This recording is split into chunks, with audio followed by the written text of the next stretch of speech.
Doutora Josiane, antes de começarmos a matéria, explique a sua indignação. Fale para nós a sua indignação, por favor. Que acho que é de toda a família São das vítimas. Hoje você vai acompanhar uma entrevista que está dando o que falar em todo o Paraná. A advogada doutora Josiane, que acompanha de perto cada detalhe do caso Icaraíma, abriu o coração e falou com firmeza, indignação e muita coragem sobre tudo aquilo que, segundo ela, não está sendo dito, não está sendo explicado e não está sendo investigado como deveria. Nesta conversa exclusiva com o jornalista Marcondes Marques, ela expõe sua revolta, questiona decisões, aponta inconsistências e mostra uma força que representa não só as famílias das vítimas, mas todos que buscam justiça. Parabéns ao Marcondes Marques pela coragem de trazer este conteúdo com transparência, responsabilidade e compromisso com a verdade. E parabéns à doutora Josiane, que mesmo diante de tanta pressão, não tem medo de levantar a voz por aquilo que acredita ser justo. Se você quer continuar acompanhando cada revelação, cada detalhe e cada passo dessa investigação complexa, se inscreva agora no canal do Marcondes Marques. Aperte o botão de inscrever-se, ative o sininho e ajude esse trabalho sério a alcançar ainda mais pessoas. Porque hoje você vai ouvir uma entrevista que pode mudar tudo. Nós estamos aí com crimes, né, muito graves que aconteceram há mais de 3 meses e até hoje nós não temos nenhum respaldo por parte da polícia investigativa, da polícia civil, né? E agora, nos últimos dias, né, as viúvas do Diego e do Rafael, elas vieram, porque completaria aí os 3 meses, elas vieram até o estado do Paraná e nos dirigimos até a cidade de Icaraíma. No entanto, essa informação de que nós estaríamos indo para lá, ela vazou para a polícia. E o delegado de polícia da cidade de Umuarama, utilizando-se aí de um canal específico para releases que são disponibilizados para a polícia, ele emitiu uma nota. E nessa nota, uma nota extremamente obscura e sem fundamento nenhum, ele trouxe informações de possíveis antecedentes criminais das vítimas, né? Trouxe ali, e datados ali de 10, 15 anos atrás, sem explicar o porquê ele fez aquilo, sem disponibilizar nenhum tipo de documento oficial que demonstrasse se essas pessoas elas cumpriram pena, se houve absolvição, extinção de punibilidade, o porquê daquilo que ele fez, né? E isso foi questionado não só por nós, mas por toda a sociedade. Em posse dessa informação, nós nos dirigimos até Icaraíma e conversamos com o delegado que preside o inquérito policial, que é o delegado Dr. Tiago. E pasmem que o doutor Tiago, delegado de Icaraíma, disse que não tinha ciência da nota. E que ele tomou ciência dessa nota no mesmo momento que nós. Eu falei para ele, o delegado de Icaraíma não tinha ciência da emissão da nota feita pelo delegado de polícia da cidade de Umuarama. Essa nota foi emitida pelo delegado, que não é o delegado que preside o inquérito policial relacionado à morte das 4 vítimas, né? E sem a autorização do delegado que preside. Sem o conhecimento, não só a autorização. Foi emitido pela delegacia regional, na pessoa do Dr. Gabriel. O delegado de Icaraíma falou, olha, foi emitido pela Polícia Civil. Por quem exatamente eu não sei. Eu falei, olha, esse é o canal de comunicação que é emitido pela delegacia de Umuarama, representado pelo Dr. Gabriel, certamente foi ele. E o Dr. Tiago falou, olha, eu não tenho conhecimento dessa nota, né? Não fui eu, tomei conhecimento junto com vocês. Isso me trouxe muita estranheza, porque por qual motivo que o doutor Gabriel, por qual motivo que a delegacia de Umuarama estaria emitindo nota sem a anuência ou conhecimento do delegado que preside o inquérito de Icaraíma? E por que essa pergunta, né? E o porquê que... E daí tudo bem, nós fomos para lá, questionamos, né? O delegado nos falou isso... que não sabia, que pegou ele de surpresa, assim como nos pegou também. que as 4 vítimas são vítimas por aquilo que ele apurou, são vítimas, não há dúvida com relação a isso, e não havia motivos com relação a trazer informações de tanto tempo atrás. Era como se quisessem, tá? Se o delegado da regional, por algum motivo, quisesse confundir a sociedade ou trazer a informação de algum tipo de contribuição das vítimas para suas mortes, né? E pior, Marconde, para indignar mais ainda, quando nós saímos sem informação, né? Nós tivemos ali uma discussão muito acalorada com o delegado de polícia de Icaraíma, em companhia de um delegado da Força Nacional, porque nós somos recebidas por 2 delegados, que falaram que são 3 delegados que estão exclusivamente para esse caso, em nenhum momento citaram o doutor Gabriel, que é o Dilma Arama, que foi o delegado que emitiu essa nota, e que eles não poderiam passar mais informações por conta do sigilo. Houve alguma ramificação de toda essa apuração da polícia, provavelmente descobriram outros crimes, nós não temos certeza, e que eles não poderiam trazer novas informações. Estranha-se que, assim que nós saímos da cidade de Icaraíma, estávamos nos dirigindo para a cidade de Maringá, fomos surpreendidas com uma outra nota, da mesma origem, da Delegacia de Polícia Civil da cidade de Moarama. E essa pior ainda, afirmando que a cobrança poderia ter se originado de uma cobrança relacionada a uma organização criminosa, ao crime. E embaixo da nota ele escreve o seguinte: no entanto, não temos provas. Mas como é que ele coloca isso se não tem prova? Qual é o motivo de um delegado de polícia que representa uma região passar por cima do delegado que preside o inquérito policial, emitiu uma nota tentando criminalizar as vítimas e depois trazendo uma informação de que pode ser relacionada ao crime, mas que não tem provas? Se ele tem alguma informação que a cobrança originou-se, né, de algum tipo de crime, de algum tipo de organização, ele que emitisse o oráculo lá das pessoas relacionado à dívida, o crédito e o débito, mas não das pessoas que vieram para fazer a cobrança, porque essas pessoas não são daqui. Essas pessoas vieram de São Paulo, se dirigiram até o Paraná, contratadas para fazer a cobrança. Então, quando ele traz essas informações, Marconde, ele não só ofende a memória das vítimas, mas também ofende a família, que teve acesso a essas informações, a filha do Rafael, as amigas da escola, ela mesma teve acesso a esse tipo de informação pela internet. Fatos ali que, se o pai praticou mesmo antes dela nascer, antes de se casar. E agora, nessa idade, eles tendo que passar por tudo isso, né? Sim. E o delegado em nenhum momento explicou o porquê que ele fez isso. Mas, doutora, eu entendi o que o delegado fez. Ele quis mostrar que o Robsley, o Rafael, o Diego e o Alencar são os responsáveis por perderem as vidas. Eles são os próprios responsáveis. É isso que ele quis dizer. Não tá difícil. Eu acredito até que daqui a pouco... Por quê, né? Mas eu acredito até que daqui a pouco vai vir uma ramificação da investigação dizendo que foi um confronto entre os 4. Os 4 se balearam e balearam o carro. Eu acredito que exista uma investigação desse ponto. Eu acredito.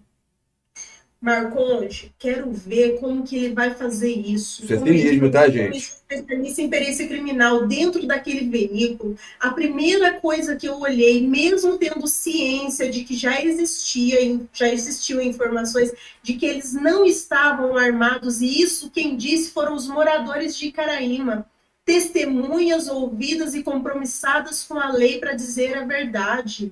Essas pessoas disseram que eles não estavam armados, tá? E eu fiz questão de analisar o veículo Toro para saber se havia algum disparo de dentro para fora, e não existe. Existia um disparo, que foi um que transfixou e pegou a porta traseira do passageiro lá do lado esquerdo, se eu não me engano, nesse momento. do lado direito, perdão. Era o único tiro que transfixou e que tinha marcas de ter saído de dentro para fora, mas porque transfixou. Mas não existe um disparo de arma de fogo, né, que tenha ocorrido de dentro do veículo para fora. Quero ver como que ele vai trazer esse tipo de informação sem prova nenhuma. Não, eu me calo. Eu vou manter o meu réu primário. Eu me calo. Para não responder isso, eu vou manter o meu réu primário.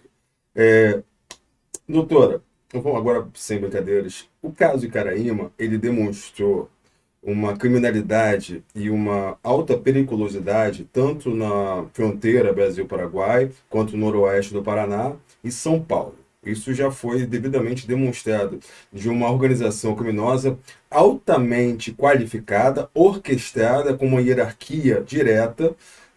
Quando se falam ali em crimes relacionados a contrabando, sejam contrabando de armas ou drogas, ou mesmo cigarros ou outros derivados.